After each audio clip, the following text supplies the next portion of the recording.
कर्पूरगौरं करुणावतारं संसारसारं भुजगेन्द्रहारं सदा वसन्तं हृदयारविन्दे भवं भवानी सहितं नमामि।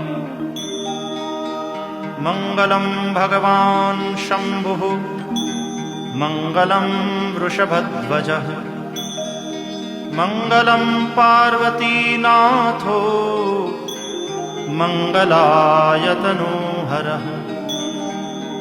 सर्वमङ्गलमाङ्गल्ये शिवे सर्वार्थसाधिके शरण्ये त्र्यम्बके गौरी नारायणि नमोस्तुते।